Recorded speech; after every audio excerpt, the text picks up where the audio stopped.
चलो बच्चों class start करते हैं। आज का जो टॉपिक है दैट इज हाइड्रोजन बॉन्डिंग। ठीक है, तो सबसे पहले स्क्रीन पे हम टॉपिक का नाम लिख लेते हैं और एकदम बेसिक से बताऊंगा, सारी डेफिनेशन लिखते हुए बताऊंगा, तो आप लोग पेन एंड पेपर ले लो और नोट डाउन करना स्टार्ट करो। ठीक है, तो चलिए टॉपिक का नाम लिखते हैं सबसे पहले,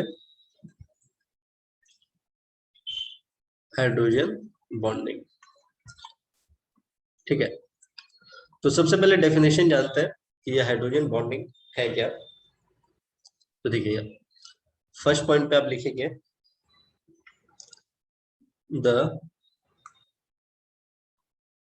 hydrogen bonding is shown by those covalent compound in which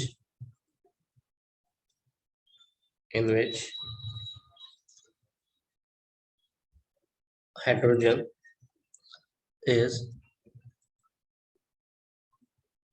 directly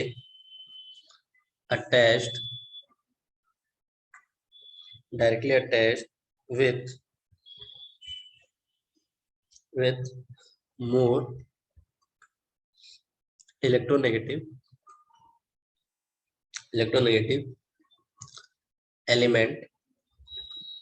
element like phone से याद करना। ठीक है, फोन एक वर्ड है, जैसे ट्रिक है वैसे याद करना। कैसे?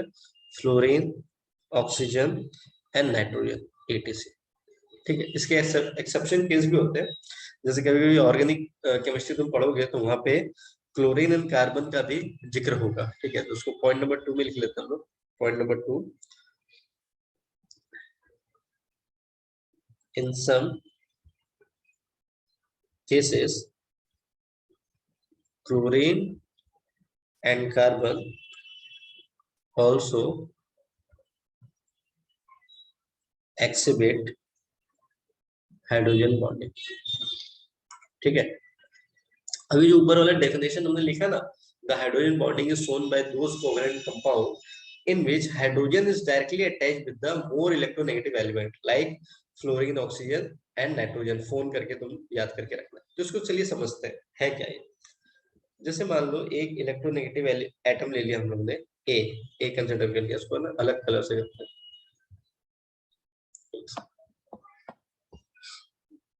रेड से कर लेते हैं। ठीक है, चलिए जैसे मान लो यहाँ पे मैंने एक इलेक्ट्रोनेगेटिव एटम ले लिया ए। ठीक है, और यहाँ पे हाइड्रोजन, तो ये इलेक्ट्रोनेगेटिव एटम है तो अपनी तरफ खींचेगा। ठीक है, खींचेगा तो ये क्या बन जाएगा? नेगेटिव, और ये क्या बन जाएगा? पॉजिटिव। ठीक है, और ये जो बॉन्डिंग हुआ है ना, इसको बोलेंगे कोवेलेंट बॉन्ड। बहुत स्ट्रॉन्ग होता है कोवेलेंट बॉन्ड, काफी ज्यादा स्ट्रॉन्ग होता है। ठीक है, उसके बाद अब इसके पास आया एक एटम, ठीक है, बी। तो इस एटम के 3 कंडीशन होने पड़ेंगे। पहला कंडीशन क्या होना चाहिए कि ये इलेक्ट्रोनेगेटिव एटम होना चाहिए, पहला।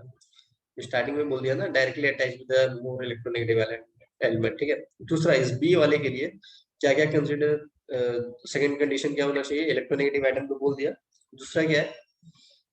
Smaller in size, smaller in size होना चाहिए। और तीसरा जो वेरी वेरी इंपॉर्टेंट है, दैट इज लोन पेयर।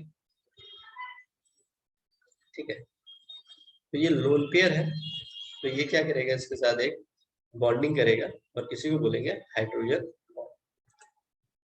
ठीक है, ये तो कोवेलेंट बॉन्ड है। क्लियर है यहाँ पे?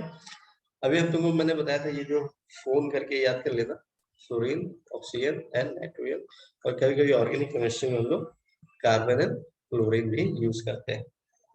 ठीक है, अब फिर चलते हैं डेफिनेशन में। ठीक है, उसके बाद हम लोग बहुत चीज देखेंगे, लाइक बॉन्ड लेंथ क्या है, फिर इसका स्पेशल केसेस देखेंगे, फिर ये कितना वीक है, वो सारा कुछ देखेंगे। ठीक है, 2 पॉइंट अभी करा हम लोगों ने, तो उस 2 पॉइंट के बारे में देख लिया। थर्ड पॉइंट क्या है हमारे पास? थर्ड पॉइंट है it is a weak inter molecular and intramolecular molecular forces. ठीक है, अब इसके जो टाइप्स है ना उसमें हम लोग देखेंगे, क्या देखेंगे टाइप में, इंटर मॉलिक्यूलर एच बॉन्डिंग क्या होता है, इंट्रा मॉलिक्यूलर एच बॉन्डिंग क्या होता है, उसके टाइप में दो टाइप का होता है हाइड्रोजन बॉन्डिंग, वो तो देखेंगे। ठीक है, बट यहाँ पे एक जनरल सा मैं आपको एक व्यू देता हूँ क्या है, देखिए कलर चेंज करते हैं, ठीक, ब्लू ले लेते हैं, पर्पल। तो जैसे वैंडरवाल फोर्स रखा है यहाँ पे,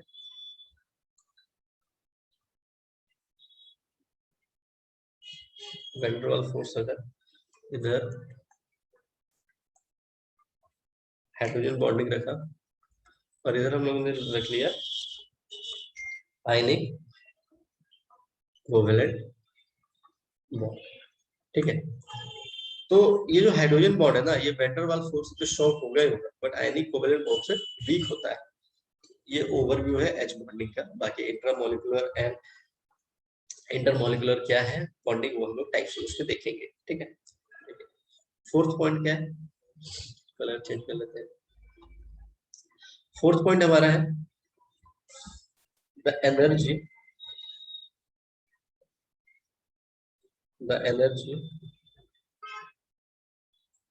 released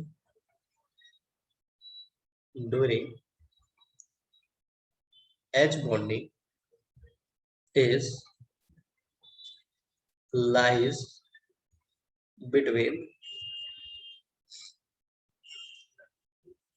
8 kilo joule per mole से लेकर के 42 किलो जूल पर मोल। ठीक है, तो जो भी अभी हम लोगों ने देखा था ना यहाँ पे, जैसे ये था, और यहाँ पे हमारा कोवलेंट बॉन्ड, ठीक है, यहाँ पे हमारा हाइड्रोजन था, और ये एक कुछ भी बी एलिमेंट हम लोगों ने लिया था जहाँ पे हाइड्रोजन बॉन्ड हो रहा था। ठीक है, तो जरा ध्यान से देखना, ये जो है ना एनर्जी वाला जो कॉन्सेप्ट है, वो बहुत बार पूछा जाता है एक्सेप्शन केस, और बच्चे फंस जाते हैं, वही मैं अच्छे तरीके से बता रहा हूँ। देखिए, ये कोवलेंट बॉन्ड है, ये हाइड्रोजन बॉन्ड है। ठीक है, अगर मैं उसको एक्स कंसिडर कर लेता हूँ, उसको वाई कंसिडर कर लेता हूँ, अगर मैं यहाँ से पूछूं आपसे कि बताओ कि बॉन्ड लेंथ किसका ज्यादा होगा, तो ऑब्वियस सा बात है, जिसका बॉन्ड लेंथ कम होगा वो स्ट्रॉन्ग बॉन्डिंग करेगा, है ना। तो ये एक्स को क्या छोटा होना पड़ेगा, और वाई को क्या बड़ा होना पड़ेगा, क्योंकि कोवलेंट बॉन्ड स्ट्रॉन्ग है ना एच बॉन्ड से, तो ये छोटा होना पड़ेगा किसके रिस्पेक्ट में, बॉन्ड लेंथ। ठीक है, ये सारे एमसीक्यू में पूछे जाते हैं, तो आपको पॉइंट वाइज दिमाग में रखना है। दूसरी पॉइंट कि बॉन्ड एनर्जी, तो ऑब्वियस सा बात है बॉन्ड एनर्जी ऑफ एक्स मतलब कोवेलेंट बॉन्ड का बॉन्ड एनर्जी ऑब्वियस सा बात ज्यादा होगा bond energy of Y H bonding से। ठीक है, अब दूसरी चीज, एक स्पेशल केस है, कहाँ पे ये दोनों बॉन्ड है ना कोवेलेंट बॉन्ड, क्योंकि मैंने ऑलवेज नहीं बोला कि ये बॉन्ड एनर्जी ऑफ एक्स मतलब कोवेलेंट बॉन्ड ऑलवेज ग्रेटर होगा वाई से, ऑलवेज लगाया नहीं मैंने, क्योंकि एक एक्सेप्शन केस है जहाँ पे दोनों बराबर हो जाते हैं। तो आइए पता करते हैं क्या है वो एक्सेप्शन केस है आपका HF2। ठीक है, इस केस में क्या होता है आपका जो बॉन्ड एनर्जी ऑफ एक्स है equals to bond energy of Y हो जाता है। इसका मतलब क्या हो गया कि कोवलेंट बॉन्ड का जो एनर्जी है ना, वो बराबर हो गया हाइड्रोजन बॉन्ड से।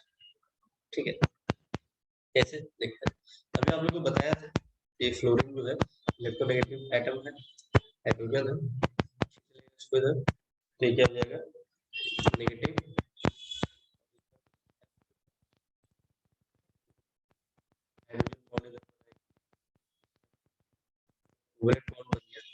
और ये जो एनर्जी है ना इसका भी 200 किलो जूल पर मोल है, इसका भी जो है 200 किलो जूल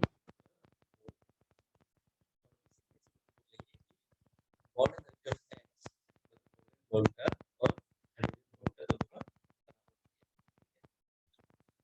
यूजेस क्या है, तो ऑलरेडी भरे पड़े हैं। जैसे एक एग्जांपल के साथ एक एग्जांपल जैसे मैं बोल देता हूँ, जैसे अगर आपसे पूछ दिया कि भैया बॉइलिंग पॉइंट बताओ किसका ज्यादा होगा, होगा, बहुत सारी चीज दे दी आपको, बोलेगा बॉइलिंग पॉइंट किसका ज्यादा होगा, तो बॉइलिंग पॉइंट किसी का ज्यादा होगा वो हाइड्रोजन बॉन्ड ज्यादा स्ट्रांगली बताता है। सारी चीजें हैं करना है और आंसर करना है, तो टॉपिक में समझ तो आप लोग अच्छी तरीके से। तो फिलहाल अभी के लिए बस इतना ही, नेक्स्ट वीडियो में आगे का कॉन्सेप्ट बताऊंगा आप लोग, ठीक है, मिलते हैं नेक्स्ट क्लास में।